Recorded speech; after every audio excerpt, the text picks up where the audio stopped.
मित्रों नमस्कार, मैं हूं राकेश कुमार। आप देख रहे हैं मत अभिमत। मित्रों, लगातार बेतिया राज के बारे में जानने की जिज्ञासा हमारे जो व्यूअर्स हैं वो कर रहे हैं। अभी आपको बता दें कि आज जो अभी मैं वीडियो बना रहा हूं, इसमें बहुत सी महत्वपूर्ण बातें हैं और ये उन सभी लोगों को जो बेतिया राज से जुड़े हुए व्यक्ति हैं किसी भी तरह से, उनको जानना चाहिए, क्योंकि हो सकता है कि पूरी कहानी बदल जाए। देखिए, अभी जो बेतिया राज की ज़मीन निकली है वो है 24,477 एकड़, जो पूर्व में 15,358 एकड़ हुआ करता था। मतलब फिर जब बेतिया राज के कोषागार कहें या अभिलेखागार कहें, उनमें कागज़ों का स्कैनिंग हो रहा था, उस समय जो खोजबीन हुई उसके बाद ज़मीन या 15,500 के लगभग जो था वो बढ़कर 24,477 एकड़ हो गया। अब ये जो ज़मीन निकला है इसमें से आधे से ज़्यादा पर अतिक्रमण है और इस ज़मीन पर रहने वाले लोग, चाहे वो कृषि कर रहे हों, घर बनाए हों, वो सभी असमंजस में हैं, भ्रम में हैं और भयाक्रांत हैं कि आज हैं कल क्या होगा। चूँकि पिछले दिनों के पाठक जो राजस्व परिषद के अध्यक्ष सदस्य हैं वो बेतिया गए थे और उन्होंने जो अतिक्रमण किए हुए लोग हैं, या यूं कहें कि जो अतिक्रमित भूमि है उसको खाली कराने का ऐलान भी किया था, लेकिन अभी तक उस पर कोई कार्रवाई ज़मीन पर दिख नहीं रही है। लेकिन ये इसलिए हो रहा है कि बिहार सरकार ने बेतिया राज अधिनियम 2024 बनाकर बेतिया राज के अधीन जितनी भी परिसंपत्तियां थी उसको बिहार सरकार के अधीन कर लिया गया है। अब के पाठक जब भ्रमण करने गए तो उन्होंने कई योजनाओं की बात बताई वहाँ कि कई योजनाएं खुलेंगी। इसको लेकर पटना से लेकर और दिल्ली तक तमाम बैठकों की बात हो रही है कि बैठकें हो रही हैं और बाहर से उद्योगपतियों को बुलाया जाएगा, क्योंकि बड़े बड़े भूखंड हैं और उसका सदुपयोग करना है। चर्चाएं, और आपने मीडिया में भी देखा होगा कि बदल जाएगा रूप, बेतिया समृद्ध हो जाएगा, चंपारण में विकास की लहर दौड़ जाएगी, इस तरह के बहुत से समाचार आपको मिले होंगे। लेकिन जो ये अतिक्रमण है इसको हटाने के लिए जब अधिनियम आया उसके बाद ये चर्चा लगातार चल रही थी कि कुछ कानून बनाए जाएंगे कि आखिर कैसे इन अतिक्रमणकारियों को हटाया जाए। इसको लेकर आपको याद होगा यूपी में जब चर्चा चल रही थी इसकी, तो वहाँ पे ये हुआ था कि जो घर बनाए हैं उनको किस तरह बेदखल किए बिना उनको किस तरह एडजस्ट किया जा सकता है और तमाम तरह की चीज़ें आ रही थी। लेकिन इसी बीच बिहार में ये अधिनियम आया और वहाँ का मामला भी खटाई में पड़ गया।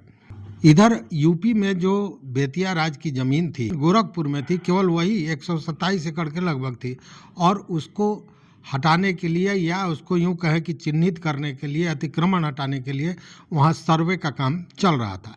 लेकिन इधर वो सर्वे का काम भी ठंडे बस्ते में पड़ गया है।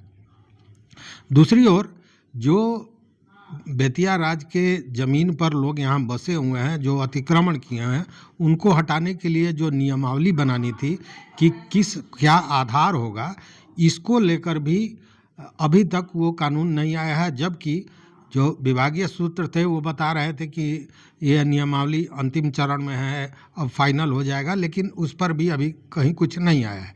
तो आखिर क्यों? और इन सारे बातों के बीच यह बार बार कहा जा रहा है, चाहे वो राजस्व परिषद के तरफ से आए बात या राजस्व एवं भूमि सुधार विभाग के तरफ से आए, ये कहा जा रहा है कि जिनके पास वैध कागज़ हैं उनको घबराने की ज़रूरत नहीं है। मतलब बेतिया राज के ज़मीन पर जो लोग हैं उनमें से जिनके पास वैध कागज़ हैं उनको घबराने की ज़रूरत नहीं है। दूसरी ओर पटना हाई कोर्ट के एक आदेश की चर्चा लगातार होती है, जिसमें पटना हाई कोर्ट ने यह कहा था कि 1897 में कोर्ट ऑफ वार्ड्स के बनने के बाद कोई भी हस्तांतरण, चाहे वो बेतिया राज के मैनेजर ने किया हो या किसी अन्य ने किया हो, वो वैध नहीं माना जाएगा। उस स्थिति में फिर भ्रम की स्थिति कहीं ना कहीं बनती है। और दूसरी ओर जो बेतिया राज के ज़मीन को बिहार सरकार ने अपने अधीन कर लिया है, उस पर उसके अतिक्रमण को हटाने के लिए कोई भौतिक क्रियाकलाप नज़र नहीं आ रहा है। मतलब कहीं से भी हटाने की बात नहीं आ रही है। जो भी चीज़ें हैं वो कागज़ों पर ही चल रहा है। लेकिन इसके पीछे जो कारण हो सकता है, जो जानकारियां मिल रही हैं, वो बहुत अहम है और विस्फोटक है।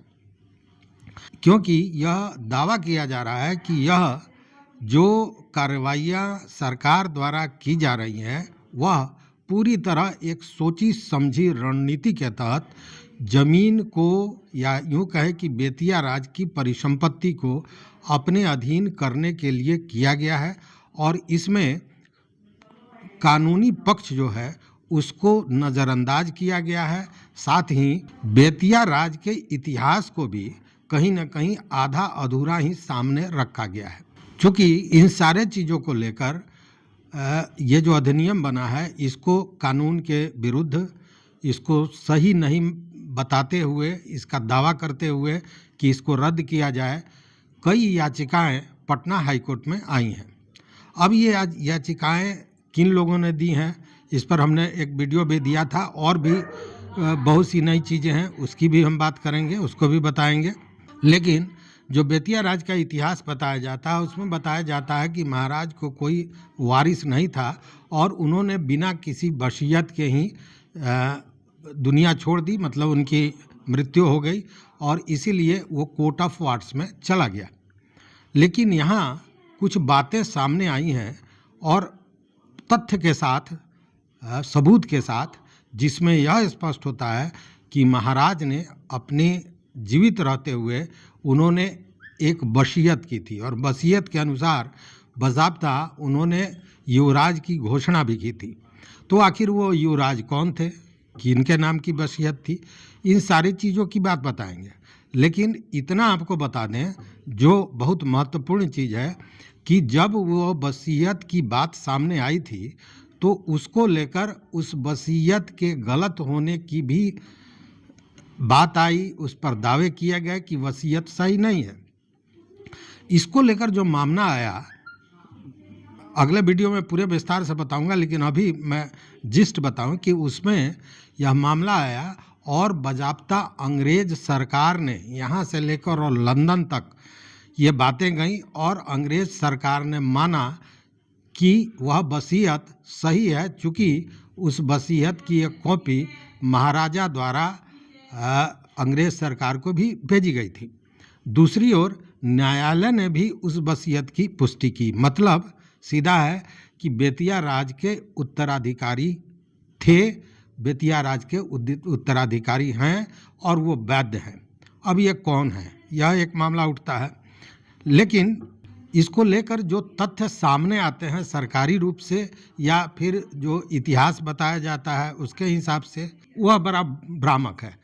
एक प्रतिष्ठित टीवी चैनल को इस पर चर्चा करते हुए जो राजस्व एवं भूमि सुधार मंत्री संजय सरावगी ने जो बातें कही, वो कुछ सेकंड का एक क्लिपिंग है, इसको जरा देख लीजिए।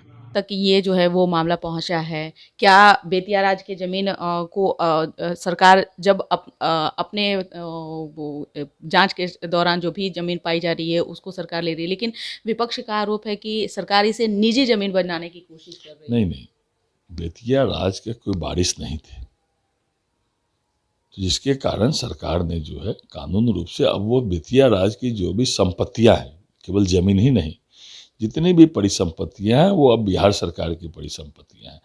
और जिन लोगों के पास, चाहे किसान हो चाहे बाकी लोग हों, जिन लोगों के पास वैध कागजात है, उनको घबराने की कोई आवश्यकता नहीं है। और उसके लिए हम लोग एक कमेटी भी बना रहे हैं, वो कमेटी भी इन सभी चीज़ों को देखेगी, जल्द से जल्द निष्पादन भी करेगी। मैं पुनः कहना चाहता हूँ कि जिनके पास भी वैध कागजात है, वो किसान हो, रैयत हो या और कोई हो, बेतिया राज के संबंध में उनको कोई भी घबराने की जरूरत नहीं है। अब विपक्ष को, मैंने कहा ना, विपक्ष होकर बरगलाता है।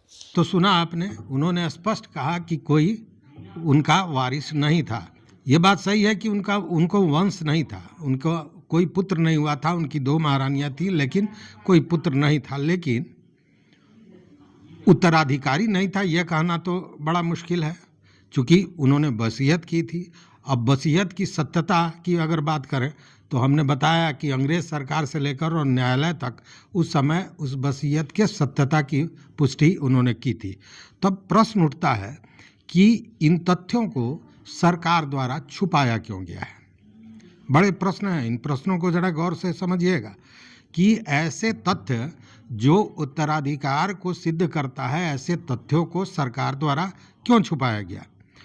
क्या सुप्रीम कोर्ट में इससे जुड़ा हुआ जो मामला था उस पर सुप्रीम कोर्ट ने जो आदेश दिया था, उस आदेश की अवहेलना बिहार सरकार ने की है, और की है तो क्यों, यह भी एक बड़ा प्रश्न है। प्रश्न यह भी है कि क्या बेतिया राज के वैध उत्तराधिकारी हैं। प्रश्न यह भी है कि क्यों आज तक इस मामले का निपटारा नहीं हुआ। क्या उत्तराधिकारी द्वारा दावा नहीं किया गया, या क्या सरकारी स्तर पर सुनवाई नहीं की गई, इसका फैसला नहीं किया गया, निपटारा नहीं किया गया, आदि कई सवाल हैं। और ये बड़े सवाल हैं, और ये वो सवाल हैं जो न केवल इतिहास को बदल देंगे, बल्कि ये जो सारी प्रक्रिया बेतिया राज को लेकर चल रही है वो बदल सकता है। हालांकि यह सारा मामला अभी फिर न्यायालय पहुंचा है, और न्यायालय किस तरह का आदेश देता है इस पर सारी चीज़ें निर्भर करती हैं। तो ये सारे प्रश्न इस वीडियो में मैं आपके साथ छोड़ के जा रहा हूं, और मेरा निवेदन है कि इन सारे प्रश्नों का आप जवाब, या यूँ कहें कि अपना राय ज़रूर हमारे कमेंट बॉक्स में, या हमारा व्हाट्सएप नंबर है उस पर निश्चित रूप से देंगे। और मैं जो खुलासे करूंगा उसके बाद निश्चित रूप से मैं ये दावे के साथ कह सकता हूँ कि जितने भी लोग हैं जो बेतिया राज से जुड़े हुए लोग हैं, उनके लिए यह सुकून का खबर हो सकता है, उनके लिए एक अंधेरे में जो कहते हैं कि रोशनी दिखाई देने वाली बात है, उस तरह की बात हो सकती है। और यह भी जो लोग यह समझते हैं कि बेतिया राज का कोई उत्तराधिकारी नहीं है, शायद उनके सामने भी कुछ नई चीज़ें आवें। तो इस वीडियो में बस इतना ही। जवाब जरूर दीजिएगा। अगर चैनल पर नए हैं तो सब्सक्राइब कीजिए, लाइक कीजिए, दोस्तों के साथ शेयर कीजिए, और अपना विचार जरूर दीजिए। तो यहाँ तक साथ देने के लिए बहुत बहुत धन्यवाद। कोटिशः आभार।